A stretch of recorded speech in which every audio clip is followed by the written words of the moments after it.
Bonjour à tous, donc aujourd'hui pour mon tuto, je vais faire une couette à l'arrière que je vais retourner plusieurs fois pour faire un chignon un petit peu apprêté mais auquel on peut le faire tout de suite. Donc pour la première séparation, vous allez prendre tous vos cheveux donc à l'arrière. Donc moi je rebrosse un petit peu partout parce que comme vous le savez, j'ai des extensions donc il faut cacher le tout pour éviter que ça se voie. Donc bien sûr aujourd'hui je me suis munie de mon petit miroir qui va m'aider à regarder avec vous parce que moi je vais me servir de mon ordinateur avec le miroir comme miroir. Voilà, donc vous allez prendre cet élastique là, vous allez faire donc une couette à l'arrière. Donc comme ceci. Donc vous faites 2 nœuds parce qu'il va falloir laisser un petit peu de marge. Voilà.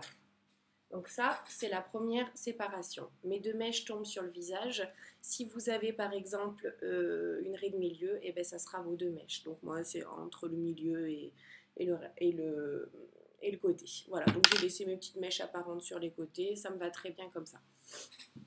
Donc à l'arrière, vous allez créer un trou. Voilà. Et vous allez passer donc vos cheveux dedans. C'est un petit peu le même système que les autres tutos que j'ai fait. Donc une première fois, donc vous sortez tous vos cheveux, vous reculez l'élastique, vous faites encore une deuxième fois. Voilà, vous sortez tous les cheveux. Alors c'est quand on a les cheveux longs et qu'on n'est pas habitué, c'est pas facile. Voilà, donc une deuxième fois, je replace bien mes mèches, je refais encore une autre fois.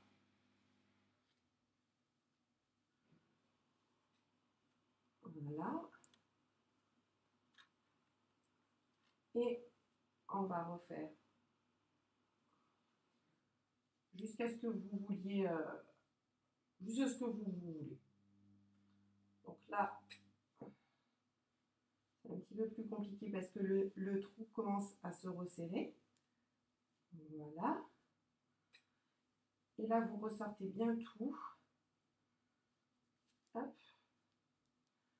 Donc ça a tendance parfois à partir un peu sur les côtés, donc faites attention, dirigez bien vos cheveux. Jusqu'à là, je vais resserrer. Je passe bien l'élastique en dessous. Voilà. Et je resserre petit à petit. Voilà, donc jusqu'à là, c'est bon. Donc le reste, vous peignez le reste de votre chevelure.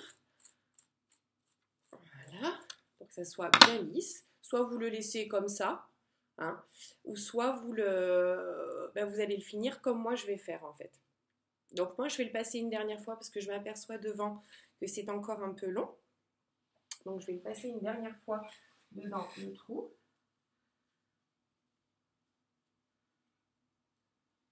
Voilà.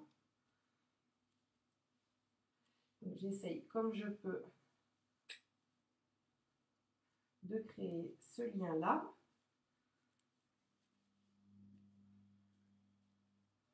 Parfois, j'ai les petits cheveux qui dépassent, mais bon, c'est pas grave.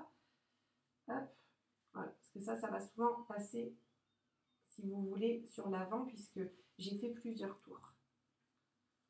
Voilà. Donc ensuite, ce qui reste, vous allez le prendre et faire un tour, comme ceci. Voilà. Et là, vous allez vous munir d'une pince plate, comme ceci. Et vous allez rentrer la pince plate, vous allez faire comme une couture. Donc, un de ce côté, là, et une pince plate de l'autre côté, pour tenir le reste des cheveux. Ah, elle m'a glissé des mains. Hop. Voilà. Et vous refaites la couture de l'autre côté. Voilà. Vous allez écarter vos cheveux. Et c'est le petit bout qui reste dedans. Vous le calez bien dans le reste des cheveux. Sauf si vous avez un cheveu qui est moins long. Qui là, par contre, cela dit, si vous avez un cheveu qui est moins long, à ce moment-là, vous allez le rentrer. Vous n'aurez pas besoin de le rentrer, c'est ça que je veux dire. Donc voilà. Donc normalement, pour ma part, ça devrait être fini. Je vais juste regarder avec vous à l'arrière. Donc avec mon miroir, voilà, ça donne une boule que l'on crée seule. Voilà. Et il y a mon petit bout de cheveu qui est vilain. Et c'est pour ça que je vous dis de vous servir d'un miroir, parce que le petit bout du cheveu n'est pas très gentil. Donc je vais le caler de l'autre côté. Voilà. Et je pense que c'est terminé pour ma part. Voilà. Donc ça donne une jolie boule, toute ronde, sans forcément avoir besoin d'un donut ou quoi que ce soit, qui est légèrement naturel. Vous êtes quand même relativement bien coiffé. Donc moi, je vais rajouter un ornement à la fin, parce que ça faisait longtemps, j'en avais pas rajouté un, on va dire un bandana. Donc toujours le même, acheté chez Claire's. Donc je vais le passer sous la boule que j'ai fait. Voilà. Et je vais le remonter. Et comme ma raie est de ce côté, je vais faire le lien de dessus sur ma raie. Voilà, comme ceci. Et je vais rentrer les petits bouts pour pas que ça fasse trop non plus dans le bandana.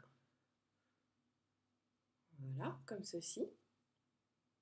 Je recale bien correctement mes mèches pour que ça fasse un ensemble homogène avec ma boule à l'arrière. Je remets bien mes barrettes. Voilà. Et si vous voulez que ça soit légèrement plus lisse à l'arrière, n'hésitez pas à rajouter de la laque. Voilà, donc mon tuto est fini pour aujourd'hui. Donc devant, ça fait comme ça avec mon petit bandana. À l'arrière, ça donne comme ça. Et voilà. Donc je voulais aussi passer un petit message. Je vous remercie tous pour ceux qui me regardent et ceux qui s'abonnent à ma chaîne. Ça me fait très plaisir. Ça fait 2 mois à peu près que j'ai commencé et je suis extrêmement contente. Voilà. Donc je voulais tous vous remercier. Donc continuez, n'hésitez pas à vous abonner à ma chaîne, à liker ma page Facebook. Je vous souhaite une bonne journée. Je vous dis à demain.